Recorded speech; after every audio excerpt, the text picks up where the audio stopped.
ในวันที่ 5 สิงหาคม 2026 สหพันธ์แม่หญิงกระทรวงการเงินได้จัดกองประชุมเฉลิมฉลองวันสร้างตั้งองค์การจัดตั้งสหพันธ์แม่หญิงลาวครบรอบ 71 ปี20กรกฎาคม 1955 หา20กรกฎาคม 2026 โดยการเป็นประธานร่วมของทานนางผาสุกวงศ์วิจิตรรองประธานศูนย์กลางสหพันธ์แม่หญิงลาวและทานนางเพชรสมรสอนรองรัฐมนตรีกระทรวงการเงินโดยมีอดีตการนำสหพันธ์แม่หญิงภรรยาการนำกระทรวงการเงินพร้อมด้วยผู้ต่างหน้าจากภาคส่วนเกี่ยวข้องเข้าร่วมอย่างพร้อมเพรียงในโอกาสอันมีความหมายนี้ท่านนางผาสุกวงศ์วิจิตรได้ให้เกียรติเล่าหวนคืนมูลเสื้อประวัติศาสตร์ของวันสำคัญดังกล่าวโดยได้ยกให้เห็นถึงมูลเสื้อพิราอาจหารและบทบาทอันเป็นกำลังแหงสำคัญของแม่หญิงลาวในขบวนการต่อสู้กู้ชาติแต่ละระยะก็คือการประกอบส่วนอย่างตั้งหน้าเข้าในภารกิจปกปักรักษาและสร้างสาพัฒนาประเทศชาติพร้อมเดียวกันนี้ท่านยังได้เน้นถึงวิถีชีวิตและการรักษามูลเสื้อวัฒนธรรมอันดีงามฮีตของประเพณีการนุ่งถือและกิริยามารยาทแม่หญิงลาวที่มีมาแต่โบราณกาลในกองประชุมท่านนางสาลิกาจันทราวงศ์ได้ขึ้นพานห่างบทสรุปการจัดตั้งปฏิบัติเวียกงานขอแข่งขัน 3D ของสหพันธ์แม่หญิงกระทรวงการเงินในระยะผ่านมา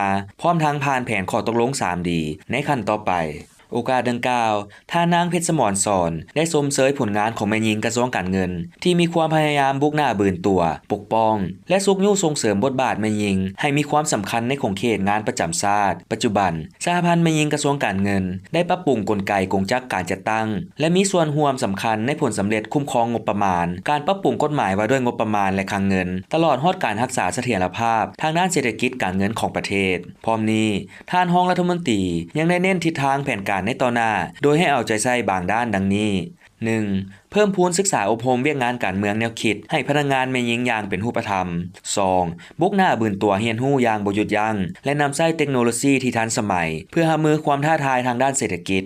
3. ประสานสมทบกับศูนย์กลางสหพันธ์แม่หญิงลาวเพื่อซกยู่เวียกงานบทบาทหญิงสายอย่างต่อเนื่อง 4. สืบต่อค้นคว้าสร้างเงื่อนไขส่งเสริมความเสมอภาคและยกระดับพนักงานแม่หญิงเพื่อบรรจุเข้าในตำแหน่งนำพาคุ้มครองทุกขั้น